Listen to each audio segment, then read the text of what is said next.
أعوذ بالله من الشيطان الرجيم. بسم الله الرحمن الرحيم. سبحان الذي أسرى بعبده ليلا من المسجد الحرام سبحان الذي أسرى بعبده ليلا من المسجد الحرام إلى المسجد الأقصى الذي باركنا حوله لنريه من آياتنا إنه هو السميع البصير. وآتينا موسى الكتاب وجعلناه هدى لبني إسرائيل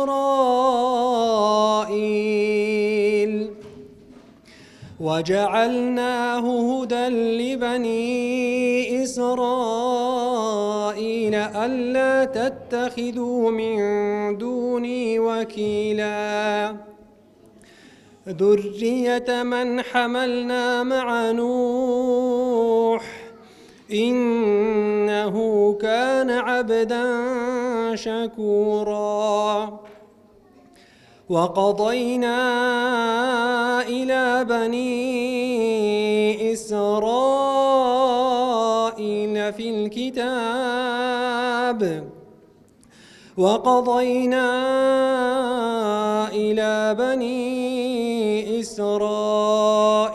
في الكتاب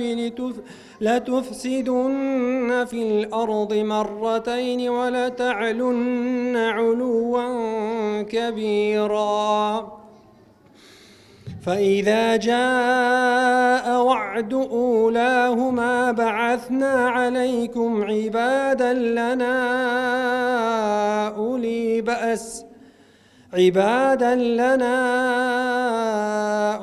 بأس شديد فجاسوا خلال الديار وكان وعدا مفعولا. ثم رددنا لكم الكرة عليهم وأمددناكم بأموال وبنين وجعلناكم أكثر نفيرا. إن أحسنتم لأنفسكم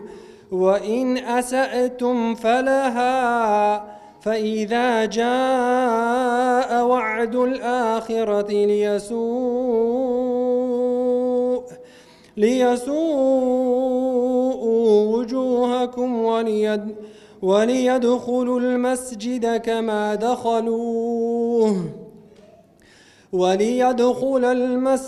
كما دخلوه أول مرة وليتبروا ما علوا تتبيرا. عسى ربكم أن يرحمكم وإن عدتم عدنا وجعلنا جهنم للكافرين عصيرا. إن هذا القرآن يهدي للتي هي أقوم ويبشر المؤمنين الذين يعملون الصالحات أن لهم أجرا كبيرا وأن الذين لا يؤمنون بالآخرة أعتدنا لهم عذابا أليما. صدق الله العظيم. خوای گەورە پاداشتی مامۆستام شیر بداتەوە. لە خۆمڕا تێدەگەم چۆنە عەزابی غەدری داگیرکەر شەریعەت بۆی قەرارداوم دەگەڵ مەزلوم دەبم تاسەر لە تاوخاچی کوردستان و فەڵەستین وەختە گردەگرم لە قەهر و داخی زۆرداران هەر ساتێ سەد کەرەت دەمرم دڵم شەیدایە بۆ ئەقسا و بەکوڵ حەیرانی ئەو ساتم کە بۆتە قیبلەی یەکەم و هەواری شەوڕەوی خاتم سەراحەت قودسی پیرۆزم لە کنجەی فەخر و ڕێی ڕەمزە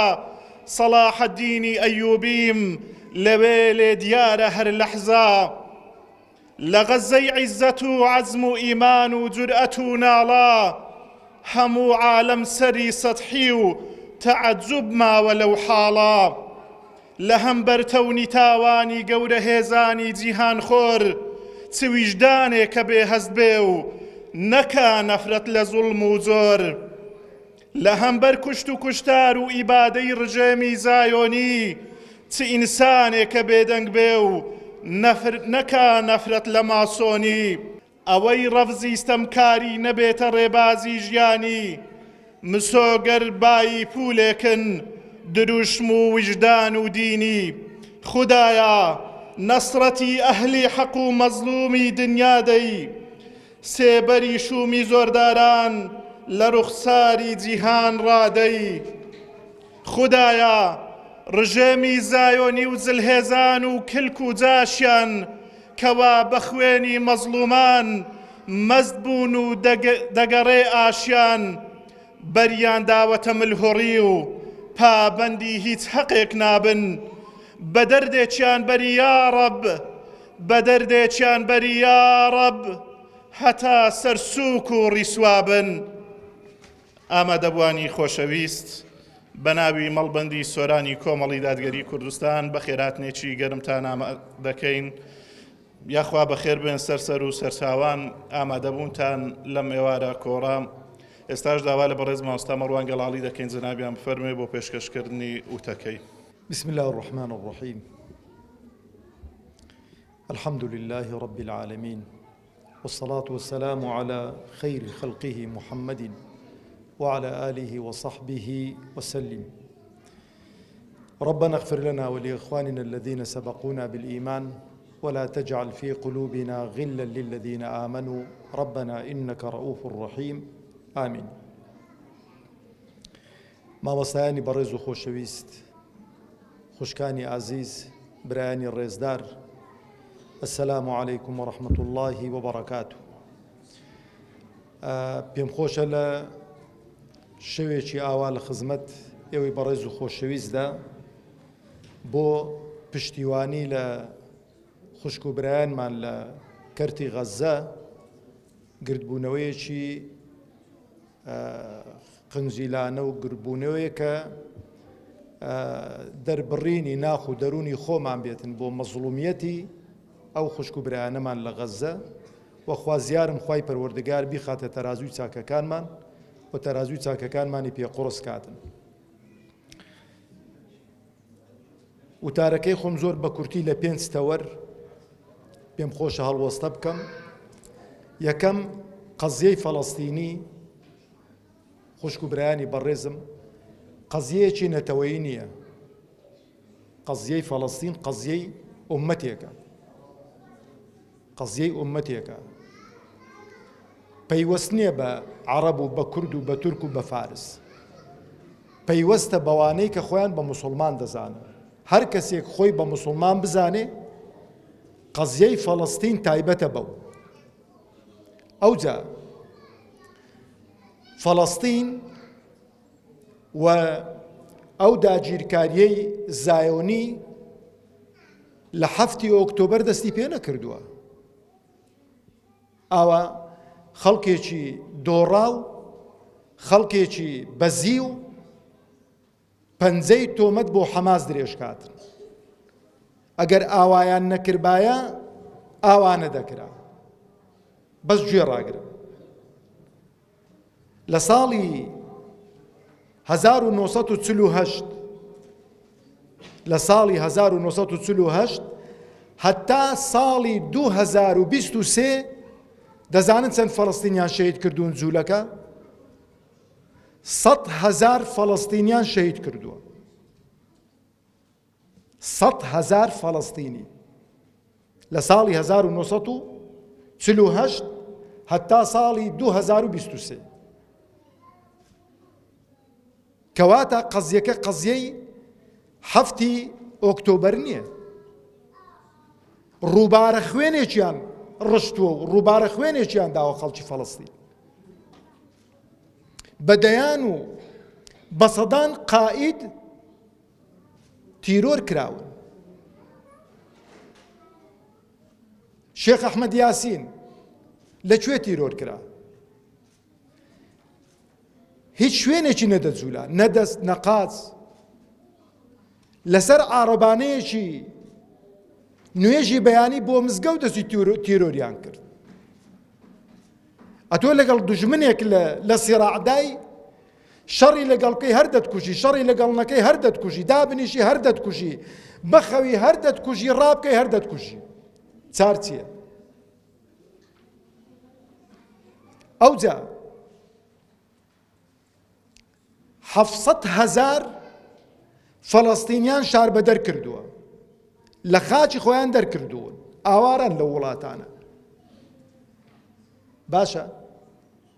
ئەوجا جوولەکە بە تایبەتی زایونیەکان کە داگیرکەرن لەوێن دەر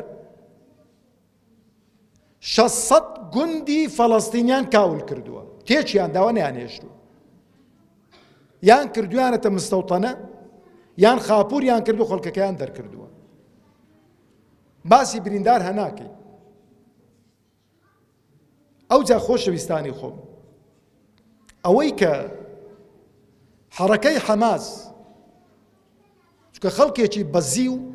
من گەلێک جار فکرم دەکردم بۆ خۆزیە خەڵکێک کە بەسەر و سیمای موسڵمانیەتی قسە لەسەر قەزیەی غەزە دەکا، خۆزیە غیرەتی جوولەکەکانی بەریتانیا و جوولەکەکانی دەرەوە ئەو غیرەتیان هەبایە، خۆزیە غیرەتی ئەو جوولەکانیان هەبایە. ئەو جوولەکانە هاتوونە سەر خەت دەڵێن زایۆنیەکان و ئەو جوولەکانە زاڵ مستەمکارن، ئێمە ڕازینین بەو زوڵمەی کە لە فەڵەستینیەکان دەکەن. ئەو دێ دەڵێ نەخێر، خەتای حەماسە. بۆ چونکە ئاگای لە بازاری سیاسەتیش نییە، ئەو لەبەرەوەی حەماس حیزبە، بۆ حەماس حیزبە، حیزبایەتی زوڵم و ستەمە، بۆ هەموو خەڵک ڕەوا بێ، بۆ موسڵمان ڕەوانە بێتن.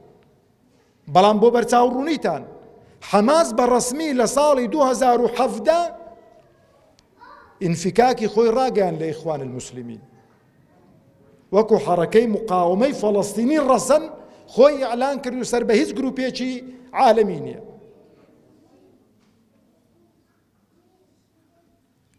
قەزیەکە لێرانە قەزیەی عەقیدەیە، قەزیەی دینە، قەزیەی مەبدەئە. بە تایبەتی ئێمەی میلەتی کورد خۆشەویستانی خۆم لەگەڵ برا فەڵەستینیەکان کۆمەڵە شتێک پێکمان گرێ دەداتن، ئەوە هیچ موسڵمانیەتی و دینداریەتەوە لەو سەریە، وەکو مەزڵومیەتیش تا کە میلەتێک کە وەکو ئێمە مەزڵوم بێ ستەمی لێ کرابێتن خەڵکی فەڵەستینە،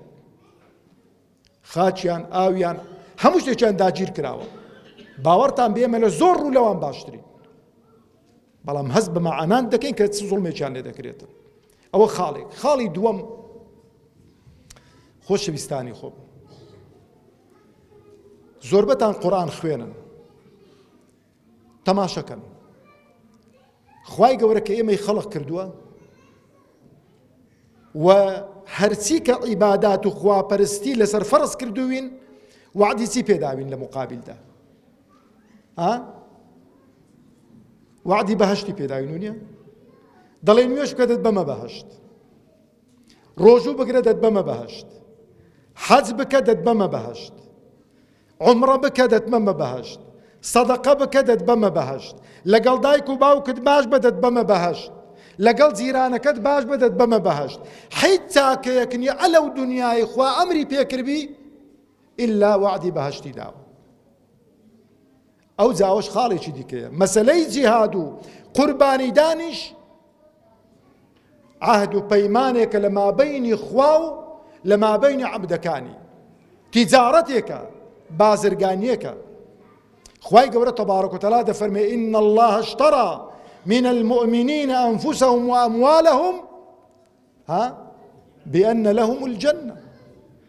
خوای گەورە معاملەی لەگەڵ کردوین، ئێمەش ڕازی بووین بەو معاملەیە، ئێمەش ڕازی بووین بەو معاملەیە. معاملەکە چییە؟ خوای گەورە تەبارەک و تەعالە بە فەزڵ و گەورەی خۆی چێ ڕوح و گیانی پێداوین؟ خوا. چێ ماڵی پێداوین؟ خوا. لێشی کڕیوینەوە جارێکی دیکە. تەشبیه نەبێ وەلیلله المەثل الأعلى. زۆر فەقیر و محتاج بین، کابرایەک لەو لای بێتن دەوڵەمەند بێ بڵێ هاوڕێ و سیارەت دەمێ، سیارەکەت دەداتێ دەڵێ بۆ خۆت بێتن، دوای دەڵێ وەرە وەرە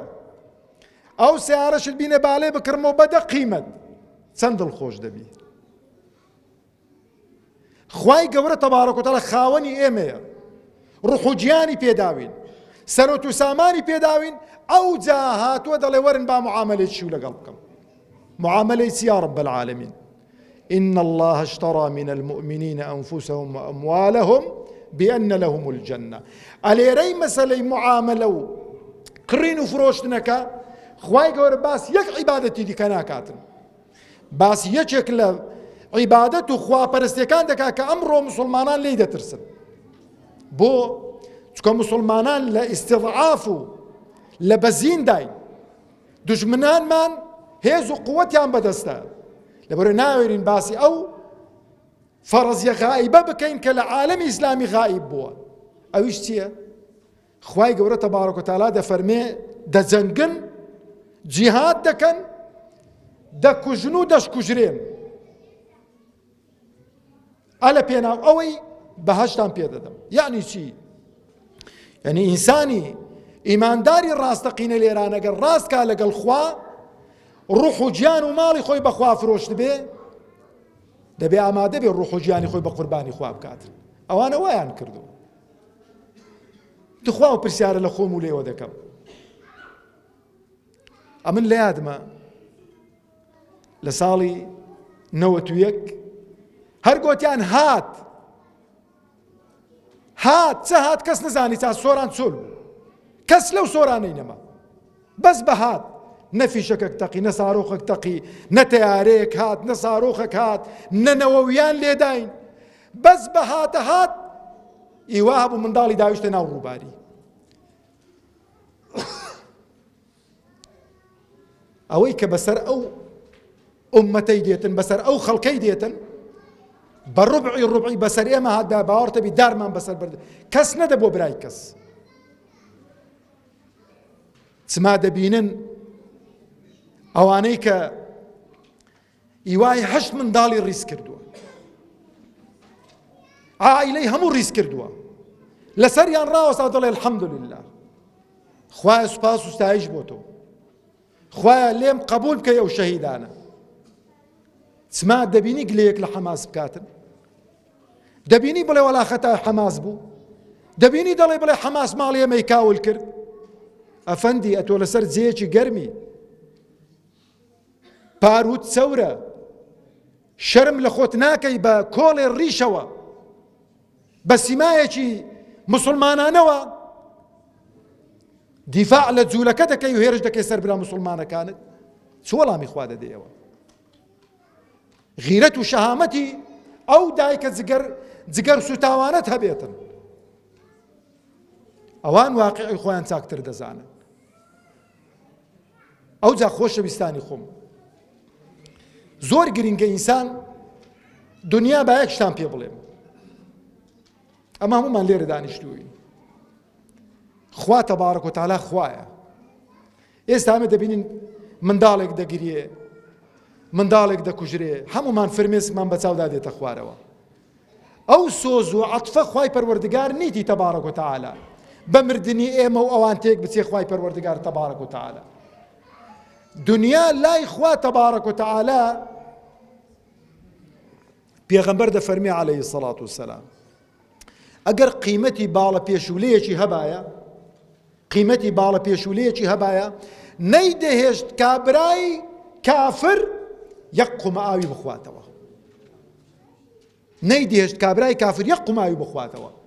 بەس وەڵڵا ئەو دنیای هیچ نییە. بۆچمە ئەو برایەنەمان، ئەو منداڵانەمان، ئەو دایکانەمان، ئەو پیرەمێردانەمان کە شەهید دەبن دەمرن، ئەمە دەمێنینەوە. ئەفەئین میتە فەهم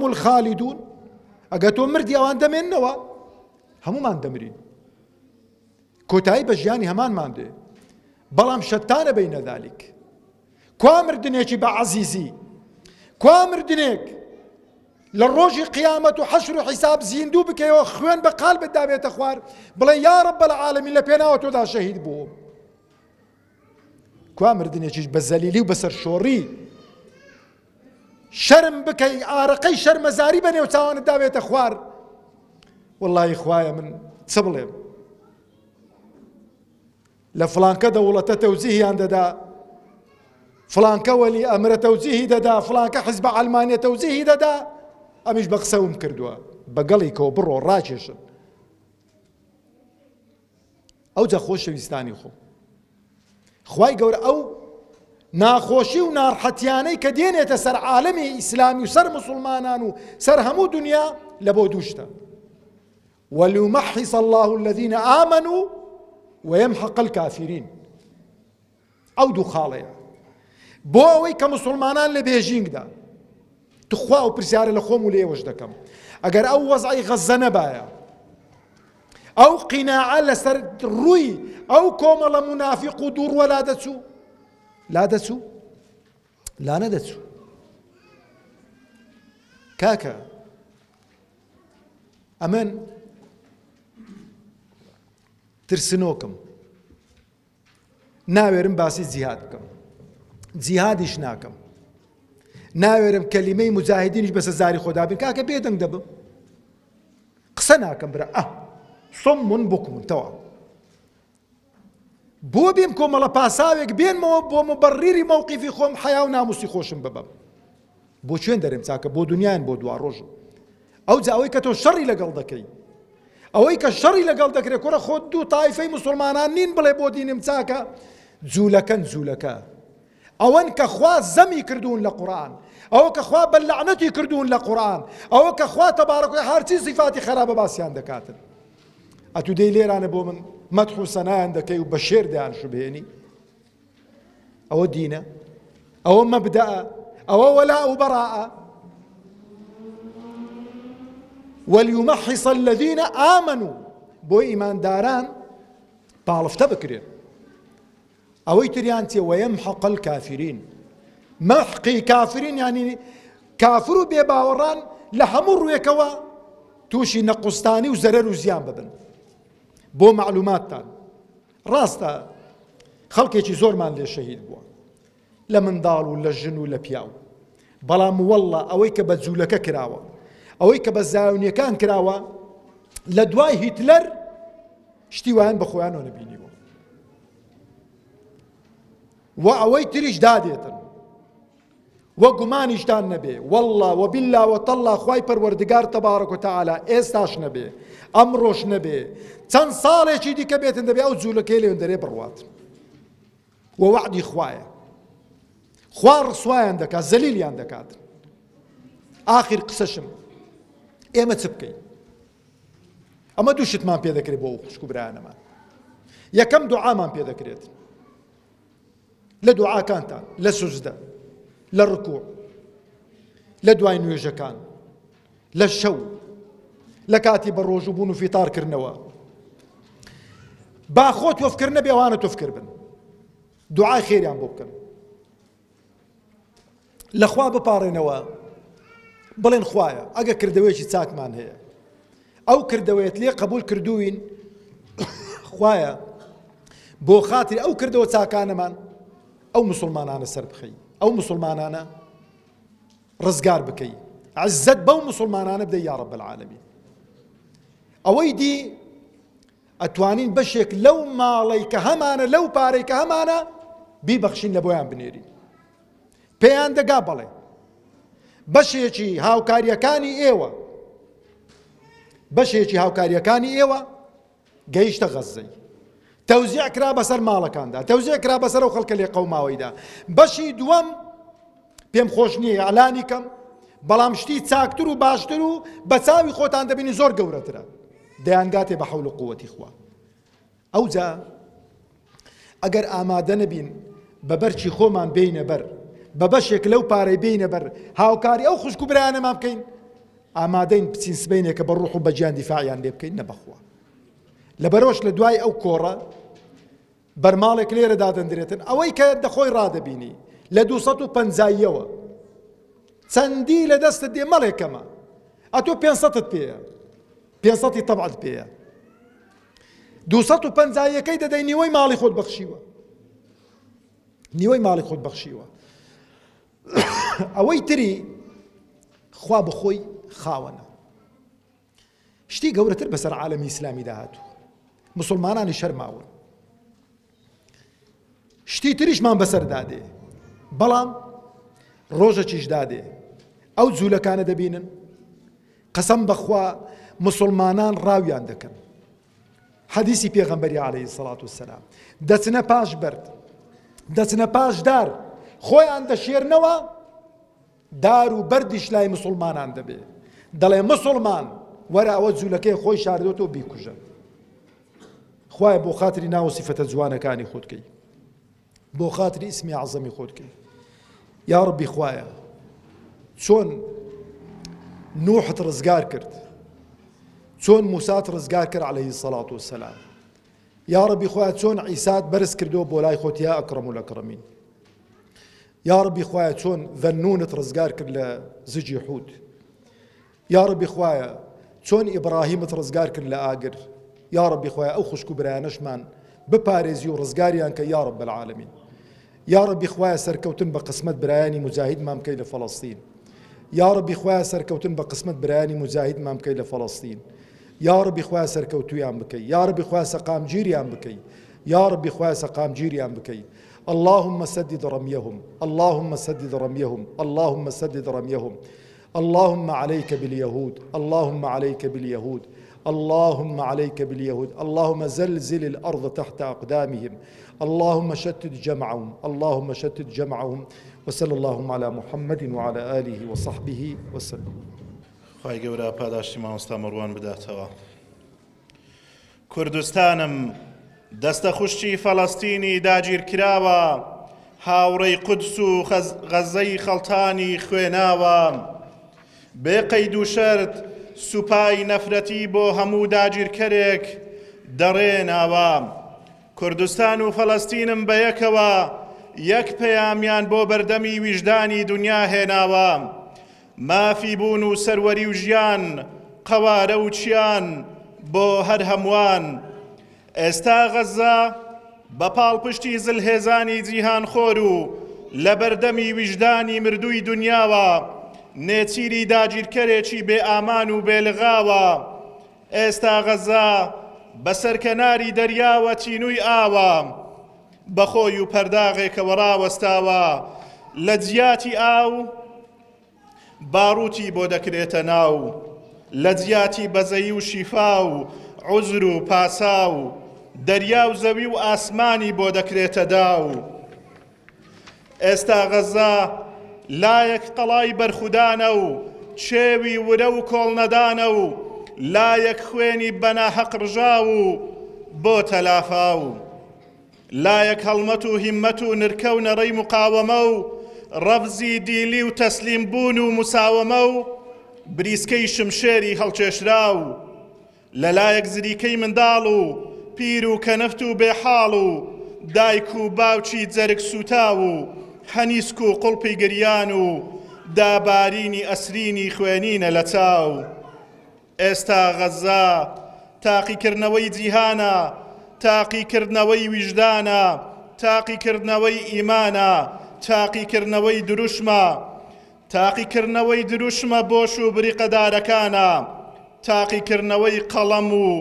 دڵ و زمانە ئێستا قەتڵ و عامی غەزە چیمیابارانی هەڵەبجە و شاڵاوی ئەنفالەکانی کوردستانە ناکازاچی و هێرۆشیمای خاپورکراوی یابانە ئێستا غەزە ڕەمزی ئازادی خوازان و بێکەسان و مەزلومانە ئاوازی نەسرەوستن و گیان فیدایی و سەرکەوتن و زەندەقبەری ڕژێمی زایۆنی و دوژمن و چقڵی چاوی سەرلەبەری ناحەزانە ئامادەبوانی خۆشەویست ئێستا گوێ لە دەگرین لە وتاری بەڕێز مامۆستا ئەحمەد سۆفی جەنابیان با بفەرموویە بۆ پێشکەشکردنی وتارەکەی. السلام عليكم ورحمة الله وبركاته. أعوذ بالله السميع العليم من الشيطان الرجيم. بسم الله الرحمن الرحيم. الحمد لله حق حمده والصلاة والسلام على من لا نبي من بعده وعلى آله وأصحابه ومن استنى بسنته وسار على نهجه إلى يوم لقائه أجمعين. اللهم صل على سيدنا محمد وعلى آله وصحبه وسلم. اللهم صل على حبيبنا محمد وعلى آله وصحبه وسلم. اللهم صل على شفيعنا محمد وعلى آله وصحبه وسلم. بما أشر شوي صلواته وبيانكشي إنسان لهيت كاتك لبر هر عبادتك نابي لعبادتك شديكا غافل ببي چونکە هەر عیبادەتە و مەکانەتی خۆی هەیە. پێما ئەو کەسانی ئێستا لێرە خڕبوونەتەوە خوای گەورە ئەزری هەموو لایەک بداتەوە، خوای گەورە زیادیان بکە. ئەگە هەر یەکەمان ئەو شەوە نەنوین هەتا 1000 سەڵاوات لەسەر پێغەمبەری لێ دەدەن صلی الله عليه وسلم و دوایش بڵێن خوددا لەبەر خاتری ئەو سەڵاواتانە ئاوڕی بەخێر لە غەزە و لە هەموو مسلمانانی مستەضعف بدەیتەوە. بەلا ئیلاهە ئیلا الله گومانم نییە معادلەی شەڕەکە دەگۆڕێ و وەزع دەگۆڕێ. چکە الله تعالى جل جلاله لا عدالتي ويناوشيتوا كدعاء قبول نكا. أما أجر كنجي وكيو تسون خواي جورة تسوني قبول دكاو الله سبحانه وتعالى دزاني. وأجر خواي جورش هر معادلة شيء نجوري لتنزيجاي دي كتندهاش تيجيكا دي تنزيجاي أو صلواتنا. زار زامو بيش همشتك وعدم بيبدن إن شاء الله جورة وقتك أواني لمالشن. أو شو نخوين حتى 1000 صلوات لسر پیغمبری خوالي ددين صلى الله عليه وسلم. عزيزانم أو دنيا أمة ليبلوكم أيكم أحسن عملا. أهل غزة سركوتن وكو پیغمبر فرمي صلى الله عليه وسلم ذكرك تان بيبلم أجر بكن أو ذكري فرموي لهم ذكر كان قورت لو آوايا قلت يعني فرمي أواني مالي يعني يبا أو ذكري بكن لزياتي صدقي. قلت أن سبلين يا رسول الله فرمي بنا سبحان الله بحمده عدد خلقه ورضا نفسه وزنة عرشه ومداد كلماته. دعاء دولة من دكان شوان ليبو خيري شان دكردو عيني أو ذكر شان دخوين هاتن قلت يعني يا رسول الله صلى الله عليه وسلم فقير كان أوي زنابت فرمود دولة من دكانش فيربون دكان فرمي ذهب أهل الدثور بالأجور فرمي أوانا أخوة عزري بيبخشون زعمن سبكم أهل غزة لناو ميرجي خير وخيرات كوكرنودان ژیانیان هەستانیان دانیشتنیان حیاتیان مەماتیان هەموو هەناسێژیان هەزارەها نیعمەتی خوای گەورەیە. ئەو مامۆستایی لە تۆڕە کۆمەڵاتەکان بڵاو بووی تۆ دەڵێ پیاوە گوتی خێزانەکەم ئیماندارە و زۆر ژنێکی باشە هەر سەڵاواتی لێ دەدان و دەگریا دەیگو خودایە ئەتۆ بەهانەی غەزەی نایە فەرمووی پیغمبرم دي صلى الله عليه وسلم لخوي لصاحي أقصاداني اشتبوا خلق دوري لي دابو يدي كبيغمبر يان لخوي دي عليه الصلاة والسلام كبي كاني بي مباركاني بخوين بون بيغمبر صلى الله عليه وسلم بريندارا لبر أمتك أقل لي كي أمتي هي أواني اللي عند قومي بيغمبر عليه الصلاة والسلام فرمي أوانا سيبشن أواني غزي قلت يا رسول الله كنجي نصرت دي تيان لي دي فرمي سيبشن أوانا بشي تيان بيقناهن يكسر لبو بهشت دسن ببي حساب وعذابي خواه الوان من حسابك يا ربي لقر أوان من دانين وآخرين منهم هرتسد ملحقين بوان بلان بنيت إن شاء الله لقروانين. الحمد لله كخدا تكليف إلينا كلين بخواقنا لو أن يوم منافق بين هرنا ديران بسين رينيا أجرناها ممان لو بيشين جاي ما مصطفى رموي لو تمحيصا يوم أندرنا تسوين بوي عزيزانم تدومين يان جناح بارن خدای گەورە لان خوش دەبی سێمین یان گوناه و تاوانی گەورەیان هەیە خوای گەورە لەوانش خۆش دەبی. ئیدەن چ زەرەرێکیان کردێ ئێمەی مسلمان ناچینە هیچ حربێک ناچینە هیچ معركێک بەتەمای سەرکەوتن. ئێمە إحدى الحسنيين ئێمە حەمزە رضي الله عنهما مي پیغمبر صلى الله عليه وسلم سركوتني پیغمبري نبيني بلام سيد الشهداء او جيشت اعلى عليين لخدمت خواي جل جلاله. عزيزانم اما هر سركوتوين لو شردا أو منظرانا ببينين يا نبينين أو أنا سركوتون بإذن خواي جورا أو أنا راست زرقمان ويران دكن جيان مان اللي تقددن بلام لها مام كادا أو أنا تنشتيشان فير كردين يك فيريان كردين همو حادث يقدر سرجياني إنساني مسلمان وكما فرموي تمحيصة يعني لبيجين دانو قياسة ميزانة دخوا بايتندي هذا شيء حتى نعلم المجاهدين منكم والصابرين. خو خوات زلزال زاني شيء مجاهدة زاني شيء صابرة بس لو إيه وبزانن لو روجي قامتنا يا ربي والله ومجاهد وبخوع والصابر بلوء ودنا برد باشتي. أحمد بن حنبل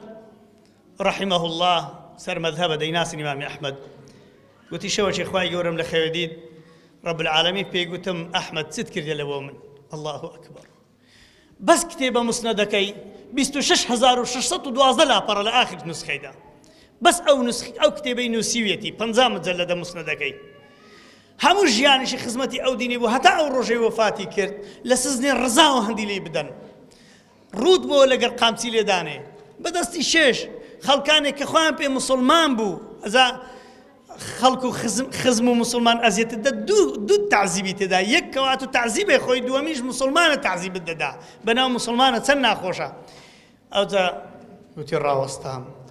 دەبی چم کردی لۆ خوای گەورە گوتی ئەحمەد چت کردە لە بۆ من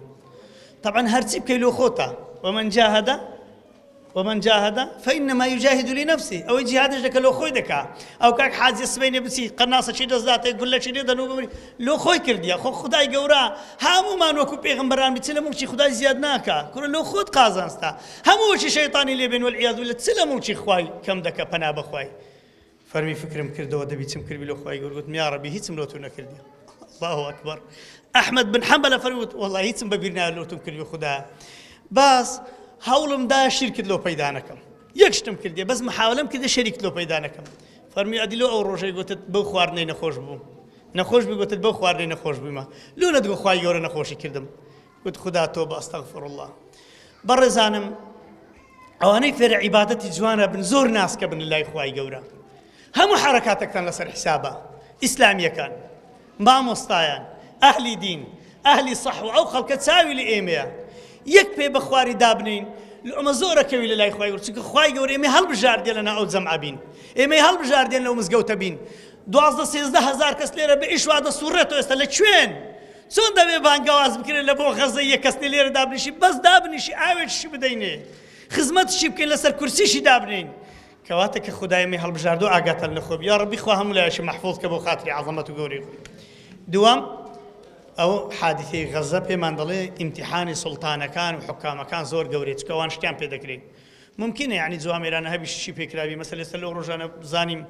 تەیارەیەک چووە لەسەر مستەشفایەکی ناوی نادەم دا و دەرمانی بەردایتەوە خۆ دەوڵەتە گچکۆکانە ناوێرنەوە برێن بەڵام حکومەتێکی وچی ئیمارەت هەموو عالم شاهدە لەسەر نیفاقیوان حەقە ناوی ئیمارەت بکەنە دەوڵەتی موئامەرات چونکە ئیش و کاری ڕۆژێک دین ئیبراهیمان پێ دەفرۆشی ڕۆژێک دژمناتی دینمان ڕۆژێک مرسی شەهیدەکە ڕۆژێک نازانم یعنی ئەو خەڵکانەی ناردێ ساحەی پارەیان دەداتێ لە ئەوی مرسی لە ناو بن ئەوم و ئامەڕێکی گەورەیە کەواتە ئازیزانم ساڵی 48 ساڵی 67 ساڵی 73 سێ جارە مسلمان محاوەلەیان کردیە لەگەر ئیسرائیل بەشەڕ بێن هەر سێ جار حکامی عەرەب خەونە بوون خائین بوون ئاخر یەک لەو جارانە مەسەلەن لە 73 ئەو سەرۆکەی کە قیادەی جەیشەکرد ئوردونی بوو عایدی ئوردن بوو ئینگلیز بوو تخوا ئەتوو بووە قیادەی جەیشی مسلمان ئەو بە غەریب و ژاری بێخێبەر دەستی ئینگلیزێکی کابرا ئینگلیز بەریتانیا سەید العالم بۆ ئەو کاتی ئەتوو کۆ ئینگلیزەکی دەکێ سەرکردا هودنەیەکی ڕاگەیاند خەریک بوو بگەنە ئیسرائیل و لە ناوی بن گوتی هودنە دەبێ هودنەیەکی ڕاگەن هودنەی ڕاگەیاند یعنی ڕاوەستان مفاوەزات چەک و سیلاحیان لێ بردن و ئەوان سەرکەوتن و عەرەب بڵێم عەرەب لەبەرەوەی مسلمانی هەموو دنیای ئەو کاتی ناگەیشتنەوێندرێ إذاعة خرابكان أو إذاعة خراب تخوا إذاعة العربية أي ناس العربية وشي الجزيرة العربية طبعا هذه السعودية أي رجل بس لدي درس قوتي عدد الشهداء قوتي عفوا عدد الضحايا ده يقول جماري مردوكان يقدر لدي درس قوتي جماري شهيد كان قوتي ببورة جماري مردوكان يغزة حتى دوي ناقري زماني ناقري خوا زماني الله لك يا ربي زماني ناقري بلين عدد الشهداء ئەگەوانە شەهید نەبن لەو سەردەما ئەگەوە سەحابەی سەردەم نەبن چێ شەهیدە بۆ خاتری خوای گەورە جا ئەزانم شتێکی دیکەی پێڕاگەیاندین غەزای غەزە ئەو غەزایی کە لە غەزەی هەیە حەقەبرین غەزای غەزە چی پێڕاگەن بەبیری هیناینەوە جیهاتیە کوڕخوا ئەو جیلە جوانەی کە ئێستا پێڕاگەیشتی خۆ نازانن جیهات چییە جیهات یعنی هەرچی بەذل و ما في الوسع من القول والفعل هرتي زمان إيشة ست بيذكر اللي بينا خوي صرف كي وجهاده بدأ ست بقلبت بلام لهم جهادا قولت القتال كتب عليكم القتال فرض ولا سر والشر كردن اللي بينا خوي جور وهو كره لكم بيتنا خوشة شر بياوي دي عبد الله عزام دكتور عبد الله عزام رحمة خالي بفر مسلمان زورن بەڵام ئەو مسلمانەی جیهادێ بکە کە من مسلمانی جیهادش بکە زۆرن بەڵام ئەو مجاهدەی بێتە سەنگەری ئەوان کە من فەرمی ئەوانیش زۆرن بەڵام ئەوەی لە سەنگەری هەڵستی و ڕابوەستی بەرامبەر گولەی دوژمن ئەوانە ئەوەندە کە من لە هەموو دنیا بە پەنجەی دەستی دەشمێردێن تخوا ئێستا ئەوانەی لە غەزەینا مقابل ملیارێک و 700 ملیۆنی بە پەنجەی دەست دەژمێردێن یان نا فعلا بە پەنجەی دەست دەژمێردێن خوای گەورە لە ئەجریوان بێ بەشمان نەکە یا ڕەبی خوای گەورە ئەوانەی ثابت بکە سەرکەوتوی دنیا و قیامەتیان بکە ئیمان هیجرەت جیهاد ئەوانە مەرحەلەنا کەسێک ئیمانی نەبێ هیجرەتی چێ کەسێک هیجرەتی نەبی جیهادی چێ کابرا هەیە ئامادەیە لە دوکانێکی بە حەرامی ئیش دەکا ئامادە نیە دوکانەکەی خۆی بەجێبێری وەڵام معاشەکەم دەڕۆ کورە ئەگە تۆ هیجرەت نەکەی لەو دوکانێ بۆ خاتری خۆ هیجرەت نەکەی لە ناو گوناحان لە بۆ خراپە تۆ جیهادی چی و دیعای چ دەکەی کەواتە جیهاد واتە قیتال بەرامبەر کافران شەهید بوونش پێغەمبەر صلی الله علیه و سلم فەرمێ ئەو کەسێک کە شەهید دەبی لەگەر یەکەم قەتری خوێنی خوددا لە هەموو گوناحەکانی خۆشەبی وەخوای گەورە هەفتە ئەوەندە حۆری داداتێ و هەفتە ئەوەندە کەسە هەفتە دوو کەس لە خزم و کەسەکانی کە مستحقی جەهەنەمن هەفتە کەس لە مستحقی جەهەنەمن شەفاعەتیان لۆ دەکە دەستنە باشتێ بە واستەوی خوای گەورە شەهادەتمان بە قسمەت بکە یا ڕەبی چکە پێغەمبەر صلی الله علیه و سلم فەرمێ ئەگەر لەسەر جێگەی خۆت بمری بەس دوعای شەهیدیت بەدڵ کردبی خوای گەورە ئەجری شەهیدت بە قسمەت دەکا والله وانا ئاسانن شتی ئاسان چی تێدا هەم ڕۆژێ دوعای کبری خوای شەهادەتم بە قسمەتکەی قودس کوێیە مامۆستا فەرمووی لە ساڵی 1948 هەتاکو ئێستا 100,000 مسلمان شەهید ئەو کاتەی پاش فەتحی ئیمامی عومەر ڕەزا و ڕەحمەتی خوای لێبی لە 492 هیجری کاتێک سەلیبیەکان هاتن حەملەیەکیان کرد چەند کەسیان لە قودس کوشتبی هەتا شەهید کردبی هەتا بەیت المەقدسیان کەتە بەردەستە سەلیبیەکان طبعا جوولەکەشانەوە کاتی هەندێک کوشتن بەس چەند مسلمانیان کوشتبی 70,000 کەسیان سەری بڕی 492 کوربا بە خۆشتە نەگەیشتە 72 بەس نە تەلەڤیزیۆن هەبووە برێ نە فەیسبوک هەبووە باز بکە هێدی پخیان کردوون و بەریان داینەوە و هاتینە سەر بەیت المەقدس 88 ساڵ پێ نەچوو صلاح الدین ئەیوبی رب العالمین ظاهری کرد ئەو کوڕە کوردە مسلمانەی گوتی الحمد لله الذي نصر دين مصطفى العربي برجل كردي ئەو صلاح الدینە هات پاش 88 ساڵە لێ نەگەڕا عافیەتان بێ و هات ئەو شوێنەی خستەوە بەردەستی مسلمانان ڕزگاری کرد بە ئیزنی خوای گەورە و میحرابێکی پاچی برد ئێستاش یەک لەسەر سێی غەزەی کوردە ئێستاش سێ وەزیری غەزەی کوردن ئێستاش حتا جلکەکانیان جلی عەسکەری غەزەی ئەو دکتۆرەی کە ئەو ڕۆژانە مقابلەیان کرد گوتی جلکەکان لەسەر شکلی شەرواری کوردی دروست کراون ئێمە و بەیت المەقدس ئەبەدەن لێک جودا نابینەوە نەوەکو مسلمان نەوەکو کورد ئەمە یەک پارچەیە لە جسمی مە بەیت المەقدس بەیت المەقدس زانی چێ برانی بەڕێزم هەر کەسێکی بڵێ ئەشهد أن لا إله إلا الله وأن محمد رسول الله ئەرکانی ئیسلام و ئیمان تەطبیق بکەی ئەویە علاقەی مەسەلەی جوو فەلەو عەرەب و کورد و ئینگلیز نییە چ پێغەمبەرێک بێ دینی کام پێغەمبەری هات بەیت المەقدس دەبێت لە بەردەستی بی پێغەمبەر ئیبراهیمات رب العالمین فەرمی بڕۆ بەیت المەقدس بڕۆ فەڵەستین پێغەمبەر موسا هات فەرمی بڕۆ فەڵەستین پێغەمبەر یوسف حتا جەنازەکەی فەرمووی وەسیەتی کرد بوو گوتی تخوا ئەگەر ڕۆژێک لە ڕۆژان عائیلەی ما گەڕاوە لە بۆ فەڵەستین بمبەنەوە فەڵەستینی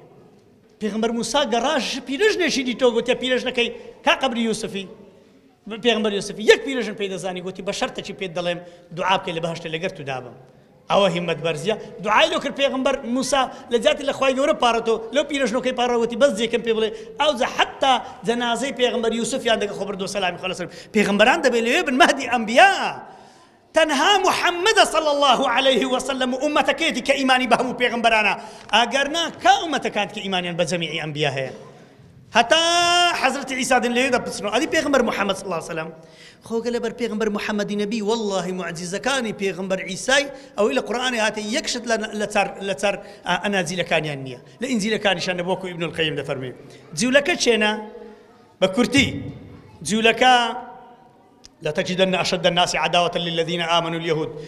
دجمنترين سرسخترين دجمن لسر أو زي اللي بو مسلمان جوولەکەن أو يك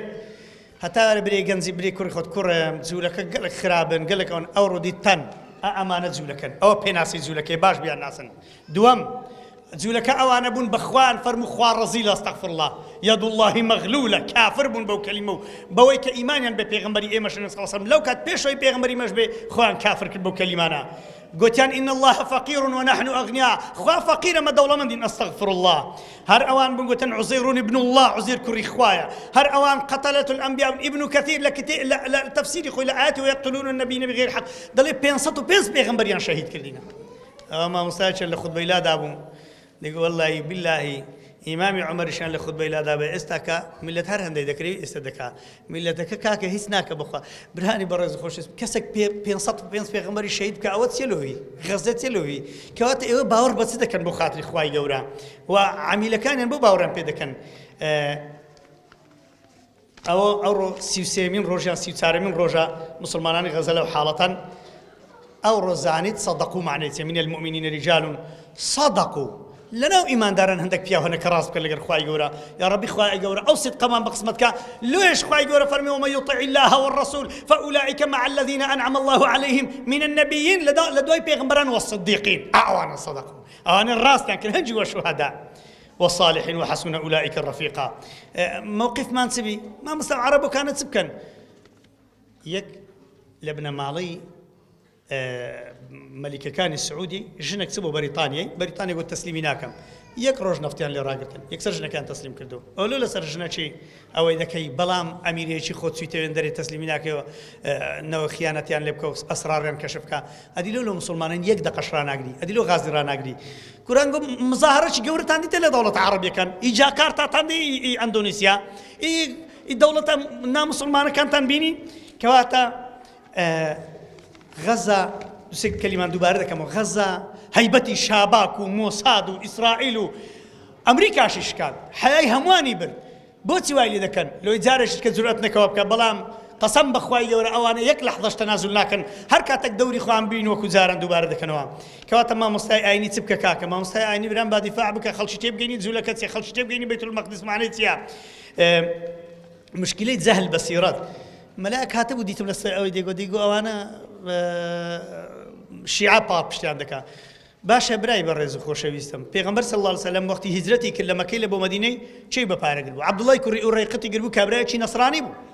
پیغمبر صلى الله عليه وسلم وجه للطائف قراوه شون هاتوا ناو مكي خول مكي ممنوع بو خبري ان دابو او سبراني طائف قتن ورينا قرنوا يكون مطعمي كوري عدي بابي زبيري كوري مطعم كاصحابي پیغمبر صلى الله عليه وسلم پیغمبر صلى الله عليه وسلم لفتح مكي هاتوا فرمي مطعم بشاندر فرمي وفاتي كرديا فرمي دبي وفاء مهبي لبو او بياوي او پیغمبر تسليمينا مكي كردو قلتي امن بنادم باذن خواي جورا يعني ديك معايدي خم كسك نابي تماشي بكاته يخو كبرش قرش كافر بو ايماني بخواينا ابو جل جلاله بوشوي كيما ايمان ما بيه شتێکم لەو مەسەلەی غەزەی ترسەکەم لە دڵی پەیدا بووە زانکۆیەک لە تەل ئەبیب هەیە بە ناوی زانکۆی ئیسلامی تەل ئەبیب ئەی هاوار جوولەکە چیشی بە زانکۆی ئیسلامیە باشە زانکۆی ئیسلامی چ دەکە لە تەل ئەبیب بۆ خاتری خوای لە ساڵی 1956 ەوە دامەزراوە 56 دەبی چەند وەزبەی تەخەڕوجکردن زانکۆیەکی داخراوە والله الذي لا إله غيره قمان منيا خريجي زانكوي تل أبيب زانكوي إسلامي تل أبيب لكردستاني هنيستا دعوة شكر يككش ناوي خوينيا أبو فلان الجزائري أبو فلان لازم شي فلان ما مستا هر ملايك تابيني لو كردستاني ما مستا كان يديربون لكن شي درسي خوينيا جويلي رانك اللي راي خوي قسم بخوا أو الجهرة أم قسكاني الجهري مارن بين قصي جوانت لو دك التفسير يقول هو الله لو دك الأخير بشكي الجهري تيجي دك تنكا أو دزاني باسون باسي دين شون تيك دا وقتون ديانة عائلة تيك دن لوي مسلمان تنميني هدي مدارس نميني لوي إسلام تنميني هدي وانا لإسلام دن بلام ظلم بوي خوش ويمكرون ويمكر الله والله خير الماكرين خواي جورا باشترين ذاتك كافيل وفرتي أوانا بطال كاتو خطر تيعي ما دفاع لغزانا كين يكم خطر أويك پیغمبر صلى الله عليه وسلم فرمي ها او حديث فرمي شعيبي ارناؤوط مجموعه علماء فرمي حديث كي اسناد كي تو پیغمبر فرمي صلى الله عليه وسلم روشك دادي انغو يوشكو ان تداعى عليكم الامم هم دورتان لدن دنيا دتان خوا وكو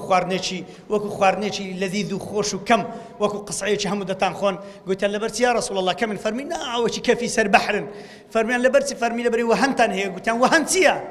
وما الوهن يا رسول الله حب الدنيا وكراهيه الموت هر کسی غزی خوش نوی استاکال لگر یان دانبی یان حبی دنیایا یان ترسلوی لپینا خوای بمری او لو رجعنا جنزك هاد او هلو بيكرينو خوشي باسكم قلت ما مستا من زور عازم لو غزي بس دنيا لدعوته شي من دنيا واري قلتم ايه وتی مامۆستایەک 7 کفتەی خوارد قۆبچەکانی قەمیسی خەریک بوو پێوە نادرا وڵای زۆر خەفەتی دەخۆم لۆ غەزەی وڵای مامۆستا ئەگە خەفەتت خوارد بە 7 کفتت ناخوارد ماڵتەوە بێ هەر دوعاکت لۆ کردوە لێ دوعات قبوڵ بە جا ئیوا هەیە ئامادەیە ئەرقا خواردن لە مەطعەمێ بخوا بەس 5 دینار لێ ئێرە 5,000 لێ ئێرە دانەنێ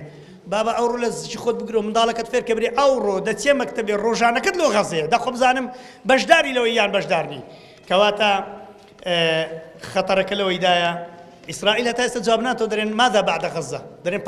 پاش حەماس چێ لە غەزەی دەبی ناوێری جواب دێتەوە حتا تازە جۆم لێ ڕاگرت لە هەندێک کەناڵی ناوە خۆش دەیگۆ لەوانەیە قوتەی نێودەوڵەتی بێ حکمی ئێرە بکات دەزانن لۆ تەماشای فێری چ بووین یەک کەس لە خۆی ڕنابینی حکمی غەزەی بکات لەبەرەوەی پیاوی چاکن پیاوی خراپ شەرم دەکا حکمی پیاوی خراپ بکە باشە حکمی پیاوی چاک بکە باش ئەنگۆ هەموو حافظ القورئان بن لێرە ئەمیش نەخوێندەوار بن وەختی نوێژێدا ببرین مامۆستا وەرە پێشنوێژی بکە باش ئەم ڕوم دەگری ئەمن پێشنوێژی لۆ خەڵکێکی حافظ القورئان بکەم و بۆ خۆ نەخوێندەوار بم محمود عباس چەزانی لە چاو غەزەی سبەینێ بێ حکمی غەزەی بکە هەر شەرمیشی بەخوا ناوێری شەرمێش دەکا ڕەفزی کرد گوتە من حکمی غەزەی ناکەم عیلاقم پێدا نییە لۆیە ئەگەر میلەتمان باش بوو یەک حکامی خراپمان نابی حەدیثەکەی وەلەوە ضعیفە ڕیوایەت کرا لە پێغەمبەر صلی الله علیه وسلم فەرمی كيفما تكونوا يولى عليكم ئەنگۆ کوبن خوایەکی هەتا لەسەر مسەڵەت دەکا بەخوا دیارە ئەمە هێشتا مایتمان زیاتر سەرتان نایشینم بەس بەبیرتان بی پێغەمبەر فەرمی صلی الله عليه وسلم مسلمان لەوە مسلمان كالبنيان يشد بعضه بعضا لا يؤمن أحدكم حتى يحب لأخيه ما يحب لنفسه پێغەمبەر فەرمی صلی الله عليه وسلم مثل المؤمنين في توادهم وتراحمهم وتعاطفهم كمثل الجسد الواحد إذا اشتكى منه عضو تداعى له سائر الجسد بالسهر والحمى إدي دو تار لسيك دي زحمة إنسان جوي الراب قريد جتان لما مسارك جتان لما راقل خوا خير تعملوسي لو أوي صف إن الله يحب الذين يقاتلون في سبيله صفا لقريان دابن لهم شتيشي لقر مسلمانان دابن لكوتايدا رودكين إخوائي جورد لين الحمد لله اللهم ربنا لك الحمد كما ينبغي لجلال وجهك ولعظيم سلطانك لا نحصي ثناء عليك أنت كما أثنيت على نفسك اللهم صل على محمد وعلى آل محمد كما صليت على إبراهيم وعلى آل إبراهيم في العالمين إنك حميد مجيد يا ربي خدا لو خاطري عظمته قوري خود بو خاطرنا وجوانا كانت إنك أنت الواحد الأحد الفرد الصمد الذي لم يلد ولم يولد ولم يكن له كفوا أحد خوايا بو خاطرنا وجوانا كانت بو خاطر صفات برز كانت بو خاطر اسمي أعظمت كلا خود حلت قرتو بكست نقوتواي يا ربي خدايان أو ناوي كوا أو ناواني كوا لكتيبي شي دي كان نازلت كل بيز قال القرآن يعني هر ناوي كسيك فير كردوا یان لە علمی غیب لە لای خۆت هێشتەوە لە بەخاتری ئەو ناوانە خوایە مسلمانان سەرکەوت بکەی لە هەموو شوێنێک خوایە ئێمەش ئەد بکەی کە ئەداتی قەدەری خۆت لەوە سەرکەوتنی ئەو دینە خوایە بە عیززەتمان کەی بە واستەی ئیسلام خوایە عیززەت بە واستەی ئێمە بە عیززەت کەی بۆ خاتر ئیسلام بە عیززەت کەی بە واستەی ئێمە بۆ خاتری عەظەمەت و گەورەی خۆت خوایە منداڵەکانمان بکەی حەفەظەی قورئان بیان کەی ئەو کەسانەی کەوا ئەتۆیان خۆش دەوێ ئەوانت خۆش دەوێ خوایە لەو کەسانە بین کە یەکەم مشتری ڕوح و جان و ماڵمان لێ دەکڕی و فەرمی إن الله اشترى من المؤمنين أنفسهم وأموالهم بأن لهم الجنة يا ربي خدايا ببي حساب وعذابي بهشمان بقسمت كي بقسمت دايك وباوك مام كي بقسمت أولاد كان مام كي بقسمت خزمك سكان مام كي بقسمت مسلمانان بكي أو جمعة مباركة أو شوينة مباركة لي راوستاوين وهمو شوينة خزمتي أو ديناك كسنقربو خزمتي دينيتو يا رب العالمين محفوظ يان بكي سربرزيان بكي خوايا بو خاطري عظمته قوري خوت نيت مان لقل أواني إلا هر شوينة شي كسك بلي أشهد أن لا إله إلا الله وأن محمد رسول الله بإخلاص وصواب ظلمان لقروان خواه لقروان من حساب كي لهر شوينيشي كسيك لسر أو زاوية خزمتي أو دين دكي ببشمان نكي لخيري أوان لشهداء أوان اللهم لا تحرمنا أجرهم ولا تفتنا بعدهم واغفر لنا ولهم يا ربي خدا جولك لنا وببيت يا ربي خواه صهيون يد لنا وببيت اللهم إنا نجعلك في نحورهم ونعوذ بك من شرورهم اللهم لا تجعل لهم راية لا تجعل لهم راية يا رب العالمين اللهم لا تحقق لهم غاية لا ترفع لهم راية اللهم أرنا فيهم عجائب قدرتك يا رب العالمين خوايا قدرتي أوانت بشاني إمدا قدرتي خود بشاني أوان وإمش بدي بزانين شون سيان بسردي أواني دجمناتي ديني تؤكن وصلى الله على سيدنا محمد والحمد لله رب العالمين والسلام عليكم ورحمة الله وبركاته هاي قورا پاداشتی مامۆستا ئەحمەد بداتەوە باشترین چەکی دەستی مسلمان پارانەوەیە لە خوای میهرەبان خوایە هەر وەک چۆن موسات ڕزگار کرد فرعونت لە نیل غەرق و ڕیسوا کرد وەک چۆن ئیبراهیم ئاگرنەی سووتان بتەکانی ورد کرد هەر هەمووی فەوتان وەک چۆن یوسفت لە بیر ڕزگار کرد لە نێو جیهاندا ناوبانجی دەرکرد وەک چۆن یونس لە دەست حوتەکان دەربازی بوو گەڕایەوە ژیان وەک چۆن عیسات بردەوە ئاسمان ناحەزەکانی گشت بوون دەستەوسان وەک چۆن محەممەد ناوبانجی دەرکرد بەسەر بەرزانە فەتحی مەکەی کرد هەر وەک چۆن ناردت فریشتەی ئاسمان بۆ بەدر و ئوحود بوونە پشتیوان ئەقسا و غەزە و خاچی فەڵەستین خەڵتانی خوێنن بەدەستی لەعین هەر تۆشک دەبەین خوای میهرەبان هەر بۆ لای تۆیە دەستی نزامان نەسر و عیزەت و مەدەدیان دەوێ سەریان خە دوژمن باکۆسی کەوێ